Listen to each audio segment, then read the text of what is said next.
오늘 우리에게 주신 하나님의 말씀은 마가복음 1장 9절에서 13절까지의 말씀입니다.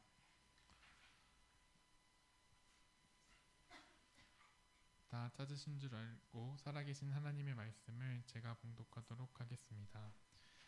그때에 예수께서 갈릴리 나사렛으로부터 와서 요단강에서 요한에게 세례를 받으시고 곧 물에서 올라오실새 하늘이 갈라짐과 성령이 비둘기같이 자기에게 내려오심을 보시더니 하늘로부터 소리가 나기를 너는 내 사랑하는 아들이라 내가 너를 기뻐하노라 하시니라.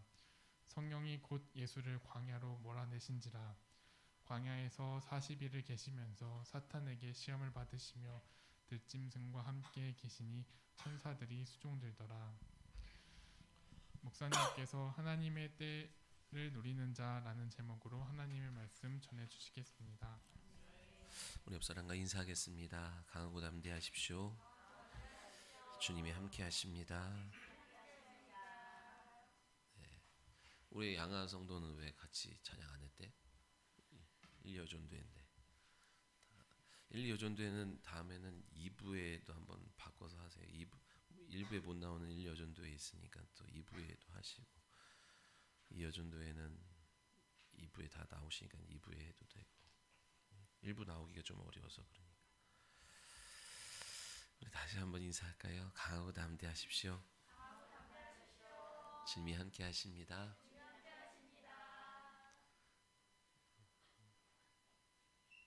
지민이 안 보인다. 목사님이 지민이가 이쪽으로 와요. 이쪽으로. 그렇죠. 네, 오늘은 우리 마가복음 1장 9절로 13절의 말씀을 통해서 하나님의 때를 누리는 자, 하나님의 때를 누리는 자라고 하는 제목으로 함께 하나님의 말씀 나누려고 합니다. 생명이 있는 사람들이요, 일정한 환경에서 활동하는 것을 생활이라고 해요. 한자어로 하면 생활. 그냥 단순하게 일정한 환경에서 생활하는 것을 이제 활동하는 것을 생활이라고 하지만 좀 더 풀어서 얘기하면 생명 있는 사람들이 생명 있는 사람들의 활동을 생활이라고 하지요. 그러니까 여러분이 학교 생활을 하고 가정 생활을 하고 여가 생활을 하고 사회 생활을 하고 뭐 취미 생활을 하는 거, 우리가 생명이 있지만 그 생활을 해 나가려면 뭐가 필요해요? 시간도 필요하고 건강도 필요하고 친구도 필요하고 물질도 필요하지요. 생명이 있지만 그 외에 또 이것들이 없으면 이 생활을 해 나갈 수가 없어요. 특히 뭐니 해도 돈이 없으면 여가 생활, 뭐 그런 취미 생활, 뭐 사교 생활을 해 나갈 수가 없지요. 그렇죠? 그렇다면요, 신앙생활이 있어요. 계속 이거 울리는 것 같아요. 신앙생활이 있죠. 우리가 영혼의 생명을 얻은 이후에 그 이후부터 해 나가야 되는 것이 신앙생활인데, 이 신앙생활에 필요한 것이 무엇입니까? 교회 생활에 대한 경험, 신앙 연수가 필요한 것이 아니라 성경에 대한 지식이 많다고 신앙생활을 해 나갈 수 있는 것이 아니에요. 내 영혼에 생명이 들어왔기에 이제 신앙생활을 해 나가야 되는데 그 외에 그 필요한 것이 있다, 이 얘기예요. 그것이 무엇입니까? 무엇이 신앙생활을 가능케 할까요? 바로 체험된 말씀이 있어야 돼요. 경험된 말씀이 있어야 돼요. 아멘. 그것이 신앙생활을 가능케 하고 신앙생활을 승리하도록 이끌어가는 것인 줄 믿으시기 바랍니다. 예수님께서 성령에 이끌려서 광야로 나아가 마귀 사단의 시험을 이기실 때도 어떻게 이기셨어요? 기록되었으되 체험되었으되 소유되었으되, 즉 경험된 말씀으로 마귀 사단의 시험을 능히 이긴 줄 믿으시기 바랍니다. 즉 문자적인 말씀이 아니요 레마의 말씀으로 체험되어진 경험되어진 말씀으로 이기셨다는 거예요. 그러니까 우리에게 그 레마의 체험된 말씀이 있냐라고 하는 거예요. 그것이 있다고 한다면 능력 있는 신앙생활을 가능케 하고 활력 있는 신앙생활을 가능케 하게 될 줄 믿습니다. 이게 없으면요, 신앙생활로 출발을 했으나 금방 종교생활로 전락하고 만다는 거예요. 우리가 매주 말씀을 대하잖아요. 그 말씀을 믿음으로 손대는 역사가 나타나기를 소원합니다. 아멘. 그래서 말씀의 능력을 경험하고 체험하고 그 신앙생활 가운데 그 말씀으로 말미암아 주어지고 얻어지는 지혜가 임하고 능력이 임하고 위로가 임하고 그 하나님의 임하심을 맛보며 신앙생활을 해 나가셔야 되는 거예요. 그것이 있어야 오늘 이 생활 속에서 부딪히는 어려움을 능히 이겨 나가게 될 줄 믿습니다. 여러분, 말씀 속에서 살아계시고 역사하시는 하나님을 경험하지 못하면 사랑해서 결혼한 남편이든 사랑해서 열매로 얻은 자식이든 또 주님을 사랑해서 모인 이 교회의 관계 속에서 계속 힘들어할 수밖에 없어요. 반드시 있습니다. 어느 가정이나 다 어려움이 있어요. 그러나 체험된 말씀이 있으면 능히 그 모든 관계의 어려움, 생활의 어려움을 능히 이기며 신앙생활을 지속해 나갈 수 있게 되는 줄 믿습니다. 제가 기억하기로는요, 2004년 12월 말일이었어요. 제가 한 말씀을 체험하게 돼서 경험된 말씀이 내게 들어왔던 날이었어요. 그 말씀이 무엇이냐면 전도서 3장 1절 이하의 말씀이거든요. 천하 만사에 다 때가 있다라는 말씀이 내게 들어왔어요. 이렇게 해도 안 되고 저렇게 해도 안 되던, 힘쓰고 애써도 안 되는 문제를 만났는데, 그래서 아주 절망하고 힘들어했을 때 하나님이 저에게 주셨던 말씀이에요. 그 말씀을 받았던 장소와 장면과 시간, 이걸 다 생생하게 기억합니다. 천하 만사에 다 때가 있단다. 주께서 내 영혼 가운데 그 말씀을 강력하게 비춰주셨던 때였어요. 그 전에도 그 말씀을 익히 들어서 알고 있었지만 그날은 그 말씀이 내 영혼 가운데 탁 비치고 내 말씀을 그것을 체험하는 날이었어요. 강권적인 은혜로 탁 체험한 날이었어요. 그때 그 말씀이 내 영혼 가운데 임하면서 무슨 일이 벌어졌냐면 비로소 내가 자유해지기 시작했어요. 그래서 기뻐하게 되었고요, 감사하게 되었으며 주어진 일들을 감당하게 되게 되었어요. 여러분, 이게 안 풀리니까 나머지 생활이 안 되는 거예요. 그런데 그 하나가 풀리니까 나머지 생활의 일들이 거침없이 일사천리로 힘들이지 않고 해결되는 것을 경험하게 되었어요. 그리고 진짜 딱 2년에 몇 년 안 돼서 그 문제가 순조롭게 풀리는 것을 경험하게 됩니다. 그때부터 어떤 일이 벌어졌냐? 내 안에 조급함을 다스릴 수 있게 됐어요. 그 이후에도 계속 내 안에서 조급함이 올라오긴 합니다. 그러나 뭘 믿어요? 경험된 게 있기 때문에 뭘 믿어요? 하나님의 때가 있어. 이걸 믿어요. 그래서 내게 주어진 일, 맡겨진 일을 감당하면서 그 하나님의 때를 맞이할 준비를 하게 되더라는 거예요. 믿으시면 아멘. 그전에는 이거 왜 안 되지? 어떻게 하면 되지? 누구를 원망하든지 누구를 핑계대든지 무엇을 핑계대든지, 그죠?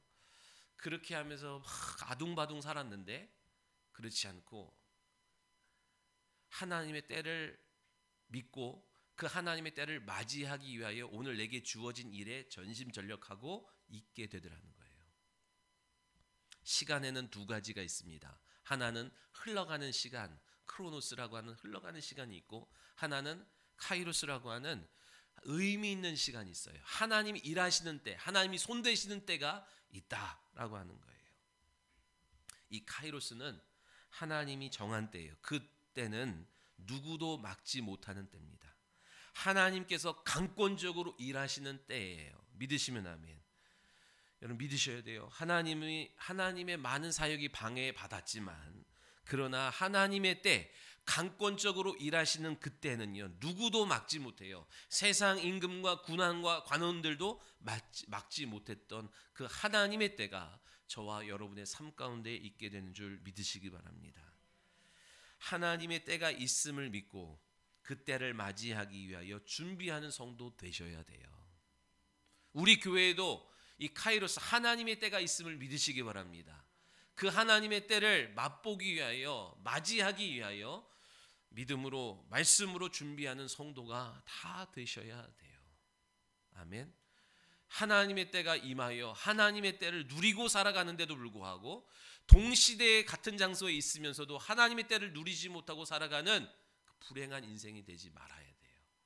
믿으시면 아멘. 하나님의 때가 있어요. 여러분 근데 다 하나님의 때가 누구에게나 그냥 다 하나님의 때가 주어지는 게 아니다 이 얘기예요.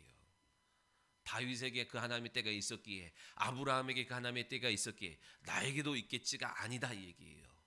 아브라함이 붙잡은 약속이, 다윗이 붙잡은 약속이, 다니엘이 붙잡은 그 약속이 내게도 있냐 이 얘기예요. 그렇다면 여러분 하나님의 때를 누가 누리냐? 그 약속의 말씀을 소유한 자가 하나님의 때를 누리고 경험하게 되는 줄 믿으시기 바랍니다. 오늘 말씀의 시작이 뭐냐면 그때예요. 그때에 이렇게 시작돼요.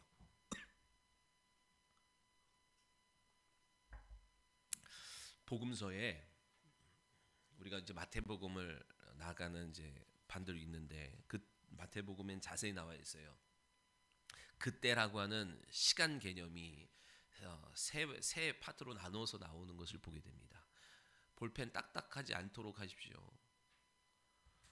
세 가지로 나뉘어요. 첫 번째는요, 예수님이 인자로 이 땅에 오셔서, 이 땅이라고 하는 건 어디예요? 나사렛이라고 하는 동네에 오셨어요. 왜 나사렛의 동네에 오셨어요? 그건 구약에 예언된 나시린의 삶을 살았다라고 하는 것을 나타내 주시기 위하여 나사렛 땅에 오셔서 30년 동안 뭐 하셨습니까? 보편적 인류가 갖고 있던 가난과 질병과 고뇌의 문제를 자기 몸에 다 담으시고, 그죠?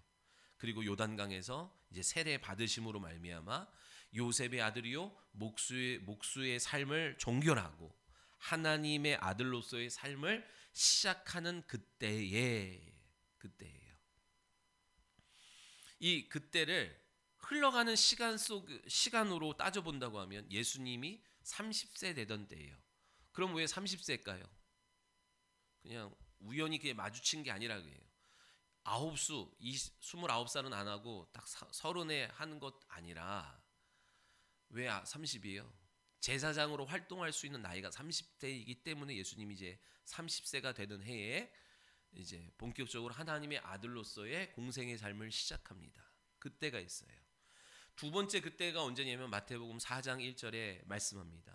그때에 예수께서 성령에 이끌려 마귀에게 시험을 받으러 광야로 들어가셔요. 예수님이 본격적으로 사역을 시작하기에 앞서서 배후에 역사하고 조종하는 영적 실체들을 제압하던 때에, 마귀의 시험을 이기신 때에, 그때부터 마귀는요 예수님 앞에 모든 권리를 박탈당하고 권세를 잃어버립니다. 그래서 예수께서 마귀의 일을 멸하고 제압한 이후에 그때서부터 이제 본격적으로 사역하시기 시작해요. 3대 사역을 가르치고 전도하고 치유하는 사역을 그때로부터 본격적으로 시작하셨어요. 세 번째 때는 언제냐면 마태복음 16장에서 이제 16장 21절에 말씀합니다. 이때로부터, 그러니까 마태복음 4장부터 이 16장 사이까지에 무슨 일이 있었어요? 예수님이 본격적으로 사역하시면서 하나님의 아들로서 하나님의 나라와 실상을 보여주고 나타내고 드러내 주셨어요. 그러니까 엄청 화려한 꽃이 만개했던 때예요. 예수님의 인기가, 사람들이 다 예수께로 몰려들고 많은 무리가 예수님을 졸졸 따라다니면서 예수 그리스도를 통해서 하나님의 놀라운 일하심과 표적과 하나님의 나라를 경험하고 체험하는 꽃이 만개한 때였다고요. 근데 여러분 열매를 맺으려면 어떻게 돼요? 꽃은 떨어져야 되는 거예요. 그죠? 믿으십니까? 그래서 이때로부터 뭐를 말씀하시냐면 고난 받을 것, 십자가에서 죽고 부활하실 것을 말씀하시기 시작해요. 그러면서 본격적으로 고난의 길로 들어서시고 십자가에서 고난당하여 죽으시고 사흘 만에 부활하시고 승천하셔서 약속하신 성령을 보내주심을 통하여 인간들이 구원의 열매를 얻기 시작하는 거예요. 믿으시면 아멘. 그렇게 이것이 세 번째의 때예요. 예수님의 삶 속에 하나님의 때가 드리워진 이 세 때를 여러분이 잘 보실 수 있어야 돼요. 자, 9절을 보니까 예수님께서 요단강에서 요한에게 세례를 받으시고 그럽니다.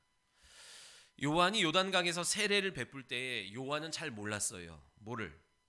그러니까 어딘가에는 회개할 것이 없는 의인이 나타났다는 것을 알긴 알았지만 그분이 누구며 어떻게 생겼으며 이름이 무엇인지 몰랐어요. 더군다나 그분이 자기 친척 예수라고 한 건 짐작도 못했습니다. 다만 세례를 베풀 때에 하나님께서 세례해 주실 때에 성령이 비둘기처럼 임할 것이라고 하는 것, 회개할 것 없는 의인이 올 거라고 하는 계시는 받았지만 그분이 어떻게 생겼으며 어디에 사시며 이름이 무엇인지 그리고 척 보면 알 거라고 하는 것을 몰랐어요. 왜냐하면 메시아 되신 예수님은 사람의 눈으로 발견할 수 없기 때문에 그래요. 믿으시면 아멘. 오직 하나님이 열어주셔야만 그분을 믿고 그분을 보고 그분을 만날 수 있는 줄 믿으시기 바랍니다. 그러니까 아직 요한은 성령 받기 이전에 구약의 선지자이기 때문에 성령이 일하시긴 하지만 내주하지 않기 때문에 성령께서 하나님께서 열어주지 않으면 모르는 거예요. 그의 이성으로는 예수가 그러니까 메시아가 누구인지 어디 사시는지 어떻게 생겼는지에 대해서 몰라요. 이사야 53장 2절에 말씀합니다. 그는 연한 순 같고 마른 땅에서 나온 뿌리 같아서 고운 모양도 없고 풍채도 없은즉 우리가 보기에 흠모할 만한 것이 아름다운 것이 단 하나도 없다라는 거예요. 그러니까 인간의 이성의 눈으로 메시아라고 발견할 수 없다 이 얘기예요. 오직 하나님이 열어주셔야 돼요. 그러던 어느 날 세례를 베푸던 요한에게 누군가가 다가오는데 그게 누구예요? 예수님이 다가오십니다. 저 멀리서 요한 앞으로 예수님이 다가오실 때 하나님이 열어주셨어요. 요한복음에 보면 그때 딱 열어주십니다. 그러면서 뭐래요? 세상 죄를 짊어지고 가는 하나님의 어린 양이로다. 그때 비로소 발견합니다. 그게 누구예요? 자기보다 6개월 늦게 태어난 친척 예수라는 것을 비로소 알게 돼요. 그가 메시아였구나라는 것을 그 현장에서 하나님이 열어주시니까 아는 거예요. 오늘 모태신앙으로 오랫동안 교회 다니고 부모 따라 신앙생활 했지만 하나님이 열어주지 않으면 예수가 나의 구원자라는 사실을 모르고 살아요. 그러니까 종교적으로만 아는 거예요.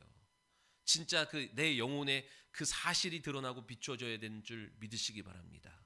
그날이 속히 오기를 소원합니다. 예수님이 세례를 받으실 때에 뭐가 열렸대요? 하늘이 열리고 성령이 비둘기처럼 임하시고 하늘에서 소리가 있었다 그러죠. 너는 내 사랑하는 아들이요 내가 너를 기뻐한다 라고 하는 음성을 듣게 되었어요.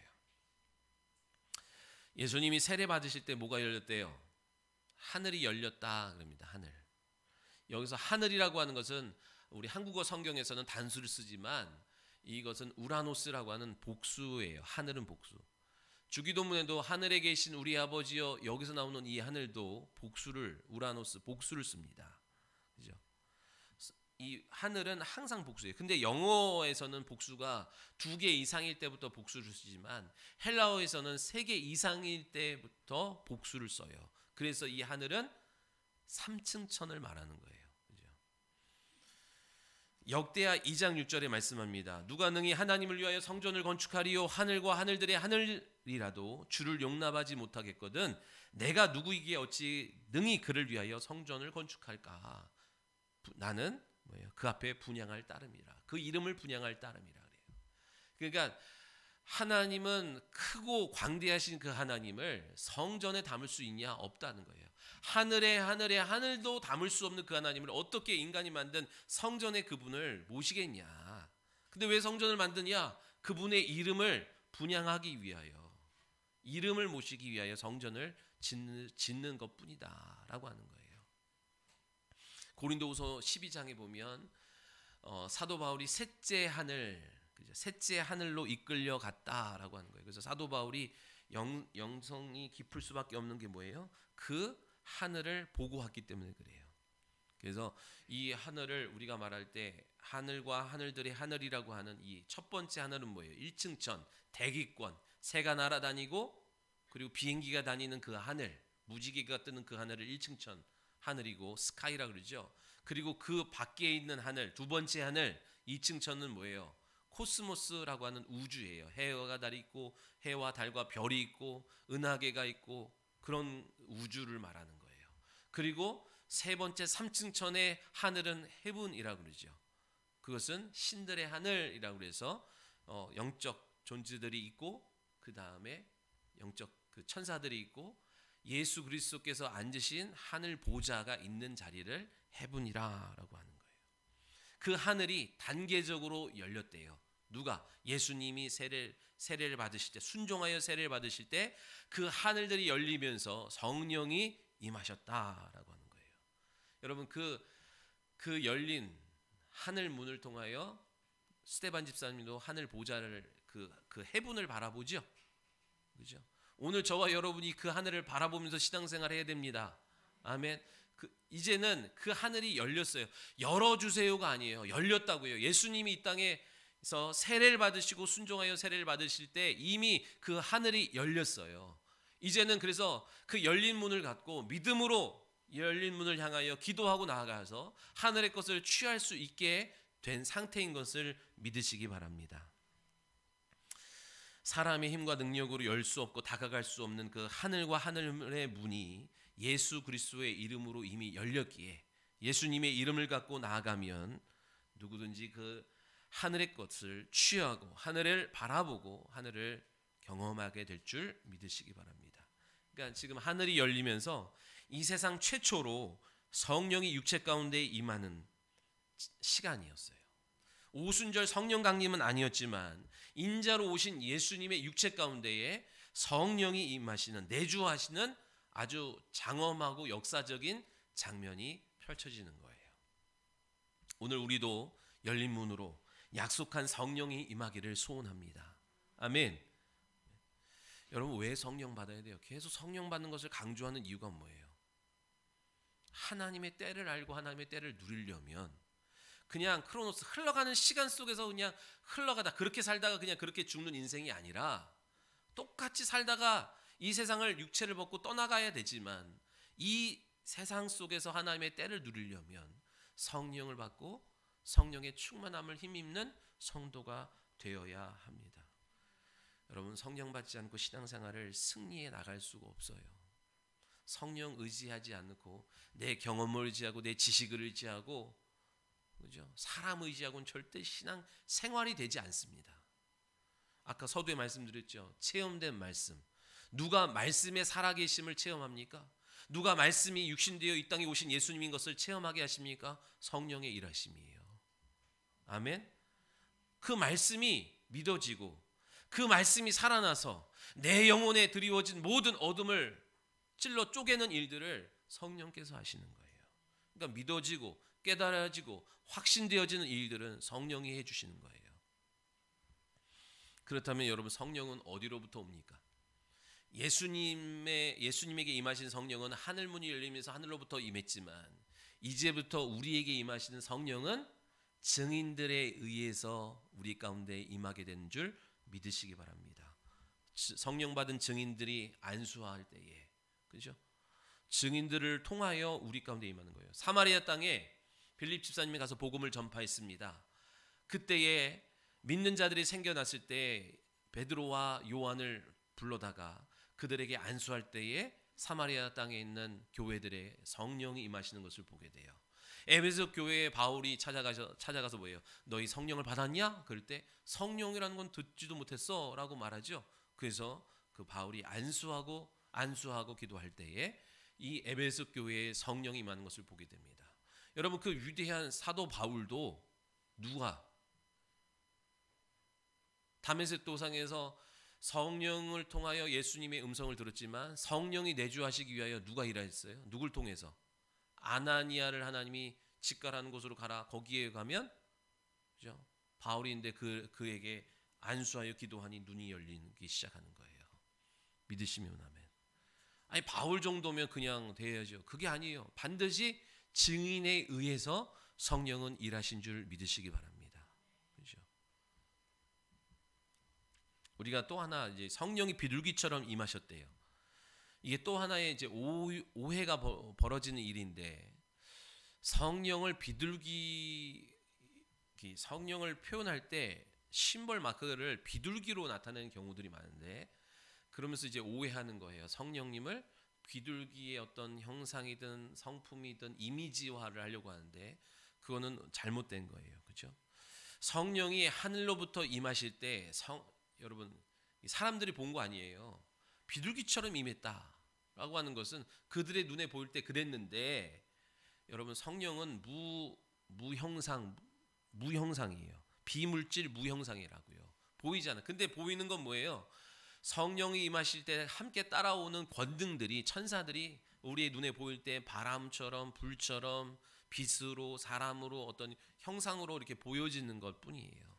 근데 이렇게 내려올 때 이제 내려오는 그 모습이 좀 이렇게 비둘기 같이 이렇게 보였다라고 하는 표현이에요. 굳이 그러니까 여러분 성령을 이해할 때 비둘기 그러면 우리 뭐 평화 상징하고 순결 상징하고 비둘기가 그래요? 여러분 비둘기 날아가면 얼마나 막 뭐 떨어지는 게 많잖아요, 그죠? 그러니까 그걸로 매치하면 안 돼. 굳이 따진다고 한다면 제사에서 따지는 거예요, 그죠? 이 속죄 제사를 드릴 때 어떻게 했어요? 속죄 받을 때 비둘기를 드리죠. 원래 신분에 따라서 왕 같은 경우는 소를 드리고, 그죠?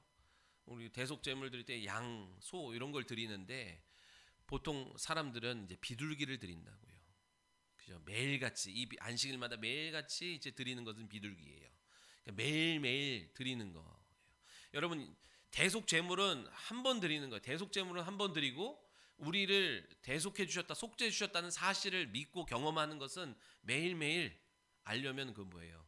비둘기를 드리면서 이제 제사를 드리잖아요. 여러분 우리가 성령 이후에 예수님께서 우리의 대속 제물이 되어 주셨죠. 여러분 그래서 여러분 모든 원죄가 해결받았지요. 그거를 알게 해 주시는 건 누구예요? 우리 가운데 매일매일 그 사실을 알게 하셔서 죄에 묶이지 않게 하시는 분이 누구예요? 성령님이시라는 거예요.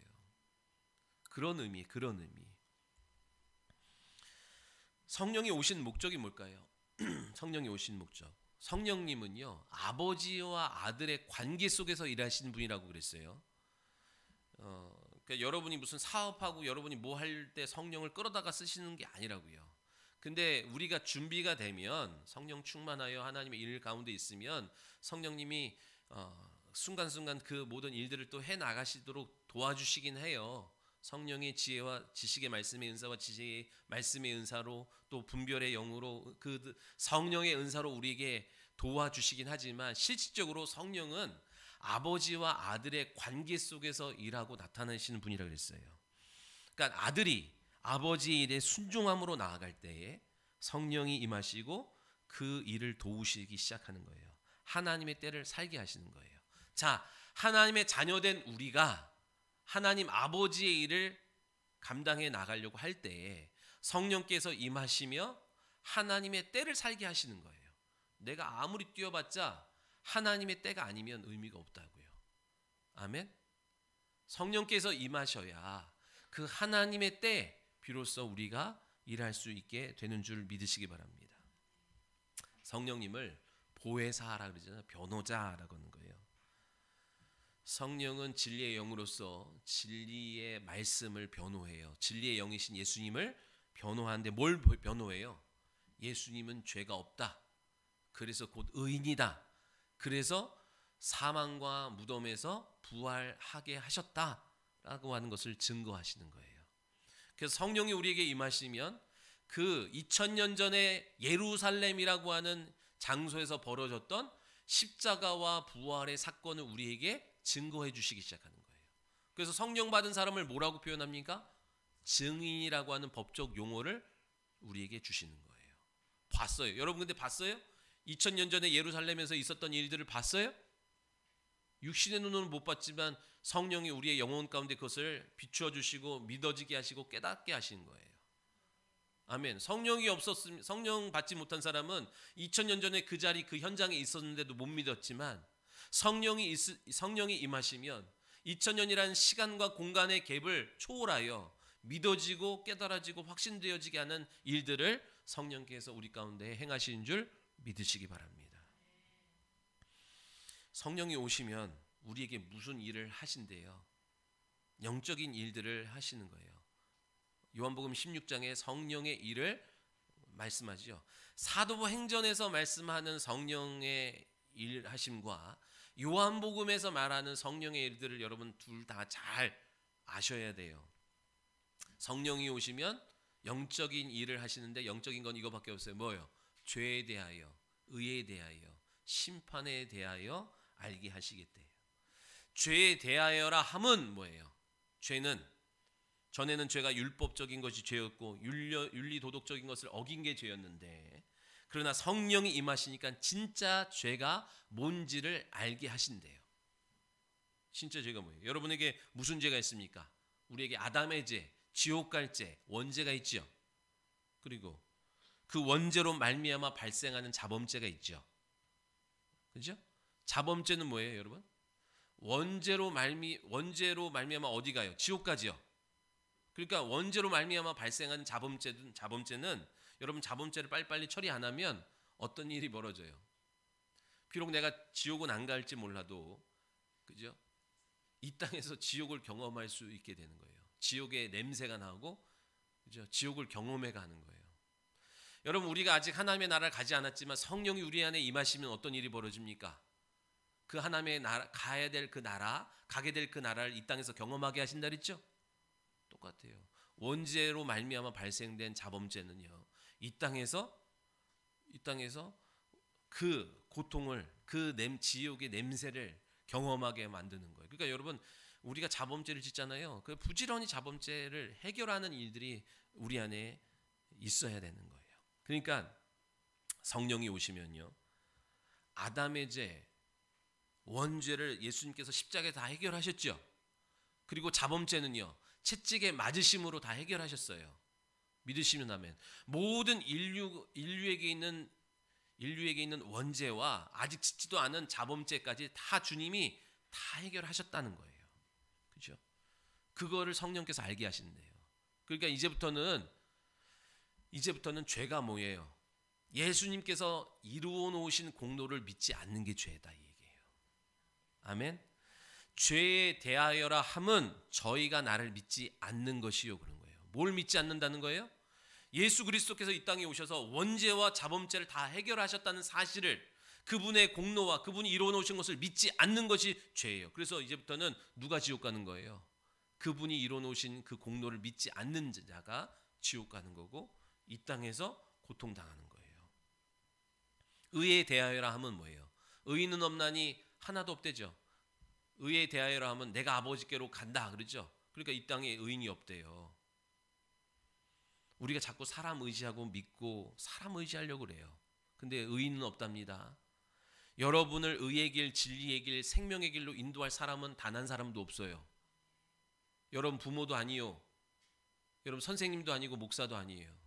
오직 하나님의 말씀만 나를 의의 길로, 진리의 길로, 생명의 길로 인도한 줄 믿으시기 바랍니다. 그러니까 사람 의지하지 말고, 사람 따라다니지 말고 하나님의 말씀에 인도받는 성도가 되시기를 예수님의 이름으로 축원합니다. 심판에 대하여라 하면 뭐예요? 심판. 야, 내가 뭘 잘못을 해서 하나님이 나를 이렇게 쳤나 봐. 그거는 잘못된 이해예요.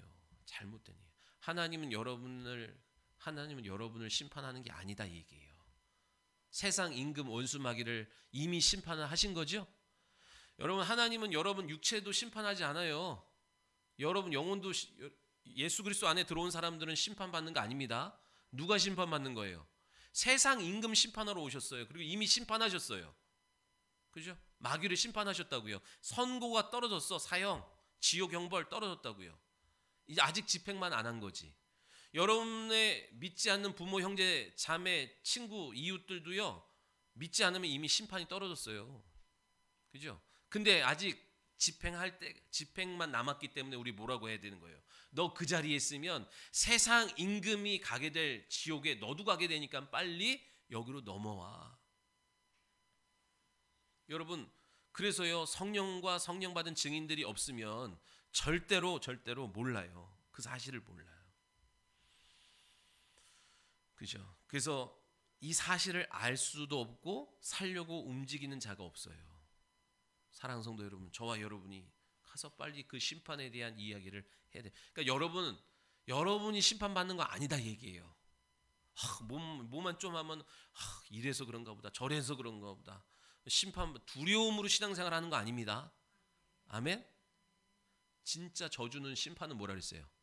하나님이 여러분과 교통 안 하는 거예요. 안 쓰는 게 심판이지, 뭐 좀 잘못했다고 다리 부러뜨리고 뭐 좀 잘못했다고 사업 망하게 하고 하시는 분이 아니다 얘기예요. 그거는 본인의 욕심으로 본인의 어리석음으로 그렇게 되어지는 거지 하나님이 그렇게 우리를 그렇게 심판하시는 분이 아니다 얘기예요. 심판은 누가 심판받는다? 세상 임금이 심판받고 그 세상 임금 속에 속하고 거한 인생들이 심판받는 거다. 그 사실을 성령께서 우리에게 알게 하셨으니 우리는 어떻게 해야 되는 거예요? 그 자리에 있지 말고 빨리 속히 떠나라. 그죠? 종말의 때가 다가왔으니 개인적 종말이 있고 시대적 종말이 있는데 아직 시대적 종말은 오지 않았어요. 그 시대적 종말로 다가가고 있는데 개인적 종말이 있을 수 있다 이 얘기예요. 그죠? 육체의 생명이 끊어지는 날 그는 아직 시대적 종말이 오지 않았지만 그 하나님 앞에 심판대에 서게 되는 거예요. 기회가 이제 없어지기 때문에 믿으시기 바랍니다. 그러면 성령이 임하시면 어떤 현상이 벌어집니까? 우선 가장 처음 일어나는 현상은 뭐냐면 방언이 임하죠. 그 은사들이 임한다. 은사들이 성령이 우리 가운데 임하면 성령의 은사가 우리 가운데에 나타나는 거예요. 무엇 하나만 임하는 게 아니라 원래 다 같이 딸려 들어와요. 근데 그것이 우리 가운데 나타나고 체험되어지는 것은 얼만큼 사모하고 구하냐에 따라서 달라지는 거예요. 그러니까 여러분이 다 주어졌음에도 불구하고 구하고 바라고 사모하지 않아서 그 은사들을 활용하지 못한 채 신앙생활을 하다가 하나님 앞에 나아갈 수 있어요. 그러니까 구하셔야 돼요. 구한다는 것은 내게 없는 것을 구하는 게 아니라 성령이 임하셨으면 성령이 다 갖고 오신다고요. 그것을 구하여 내가 쓸 수 있게 해달라고 기도하셔야 돼요. 믿으시면 아멘. 마가복음 16장에 보면 이런 표적이 따르니 뭐예요? 내 이름으로 귀신을 내어 쫓고 새 방언을 말하며 뱀을 집어 올릴 것이고 무슨 독을 마실 자로 해를 당치 않을 것이며 손을 얹은즉 병든 자가 나음을 입으리라 하셨어요. 그거는 새 방언을 말한다는 것은 주님이 이미 예언하셨다 얘기예요. 성령은 주님의 예언되었기 때문에 성령이 오시는 거예요. 아멘. 성령이 오시는 건 그냥 오는 게 아니에요. 뭐가 있어야 돼요? 예언 없이 약속 없이 되는 일은 단 하나도 없습니다. 이 땅에서 벌어지는 일들은 그냥 크로노스 흘러가는 시간 속에서는 여러분 그냥 우연히 어쩌다 보니까 되는 일이 있을지 모르지만 영적인 하나님의 일, 그죠? 하나님의 때에 벌어진 일들은 그냥 우연히 감정적으로 기분대로 하나님이 행하시는 거 단 하나도 없어요. 다 전제가 뭐냐면 예언된 약속의 말씀을 전제로 성취가 있는 거예요. 믿으시면 아멘. 그러니까 성령이 여러분 임하시려면 조건이 있습니다. 조건이 뭐냐? 예언된 말씀과 증인이 있어야 돼요. 성령이 임하시겠다고 예언됐어요. 먼저 예수님이 예언하셨고 구약의 요엘 선지자가 예언했습니다. 요엘서 2장 28절에 예언하죠. 내 영을 그 후에 내 영을 만민에게 부어주리니 자녀들이 장래일을 말할 것이고 꿈을 꿀 것이며 이상을 볼 것이다 그러죠. 그리고 예수님도 예언하셨어요. 내가 아버지께로 가면 성령을 보내리니. 그러면서 마태복음 16장에 또 예언하십니다.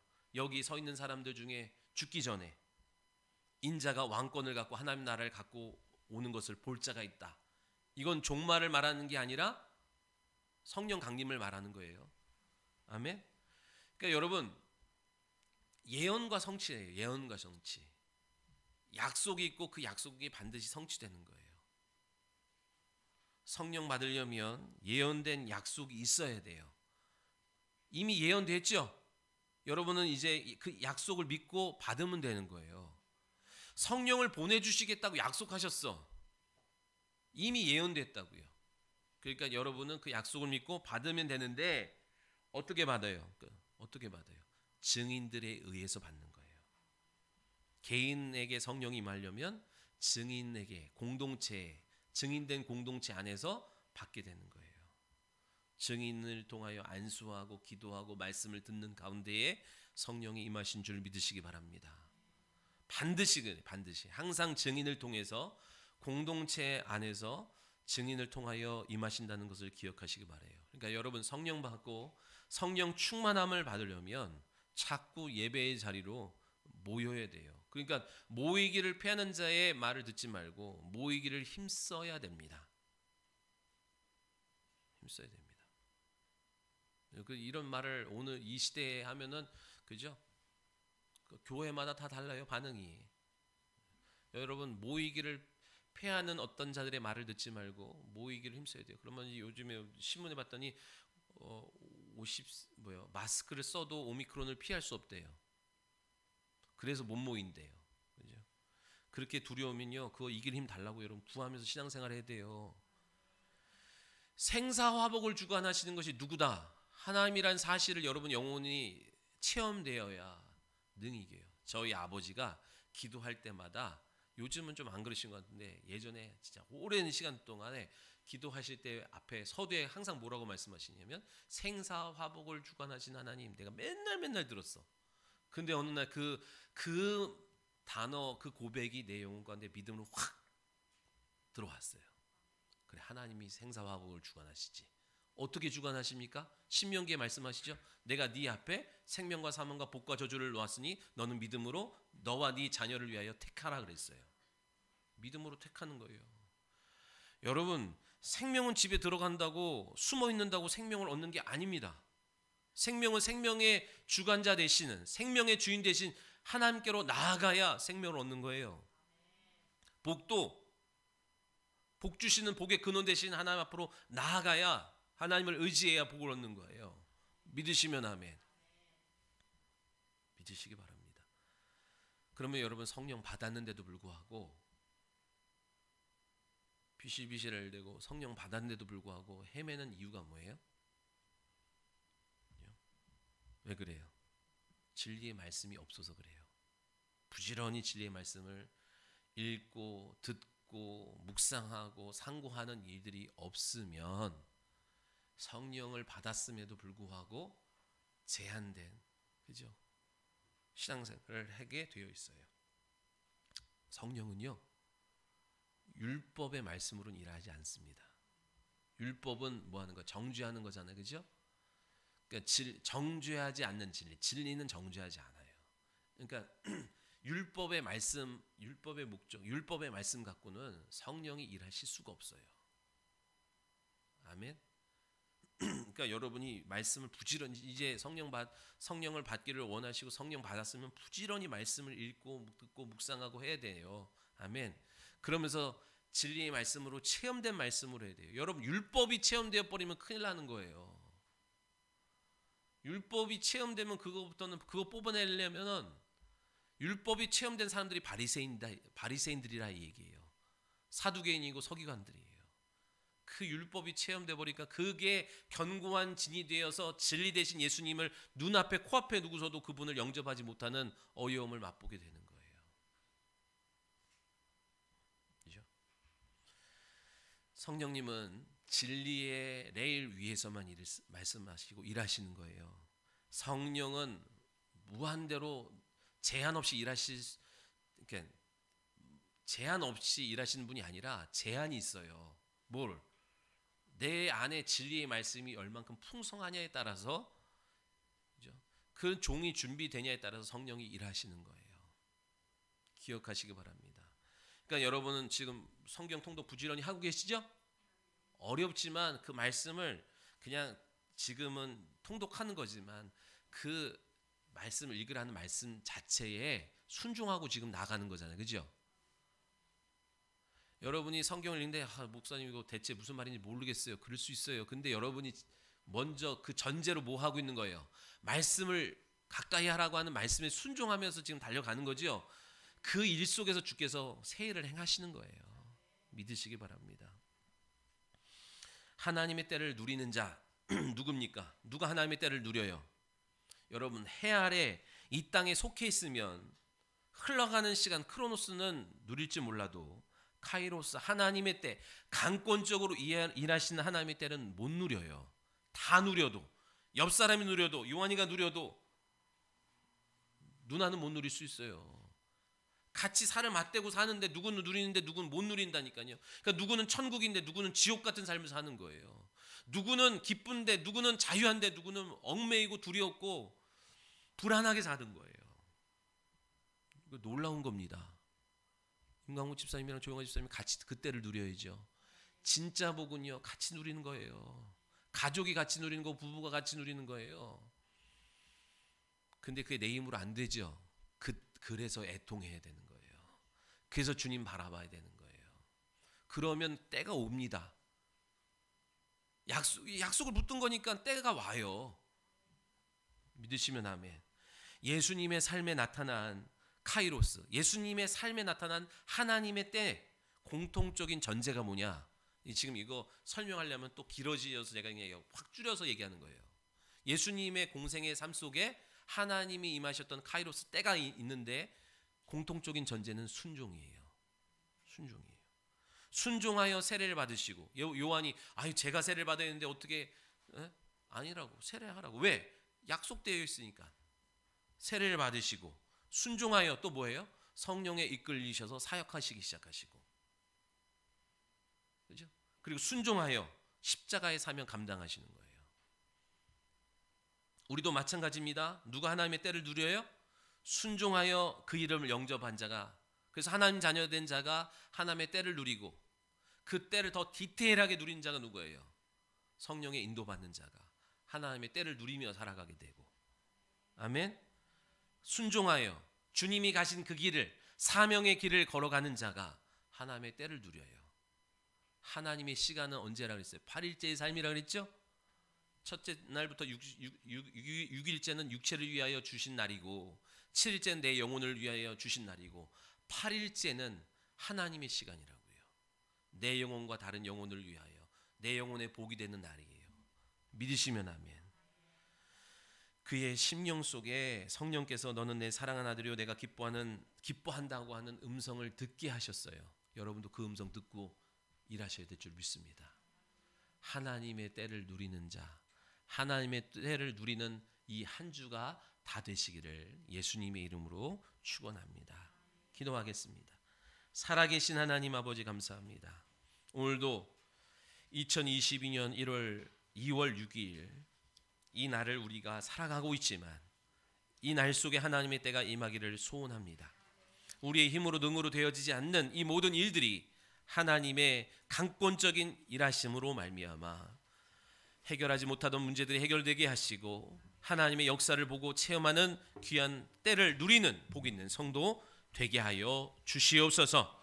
오늘도 그 때를 믿고 의지하고 오늘도 우리가 해야 될 일을 묵묵히 감당하는 성도 되게 하셔서 능력 있는 한 주 되게 하여 주옵소서. 감사하며 예수님의 이름으로 기도합니다. 우리 옆 사람과 인사하겠습니다. 하나님의 때를 누립시다. 우리 다 함께 일어나셔서 우리 페이송 찬양하고 축도로 예배 마치겠습니다.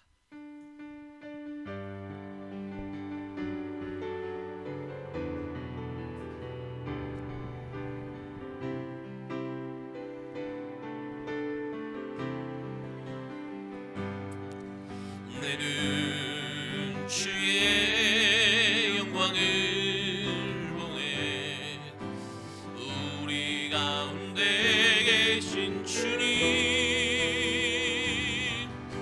그 빛난 영광 온 하늘 덮고 그 찬송 온 땅 가득해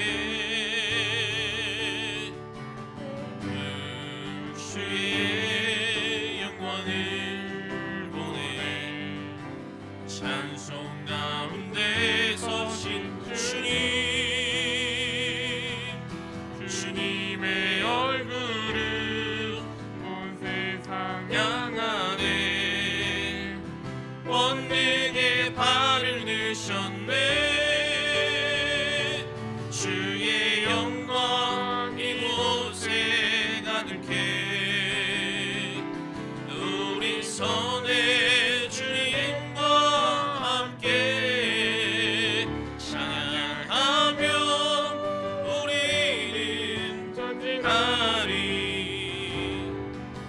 모든 열방 주 볼 때까지.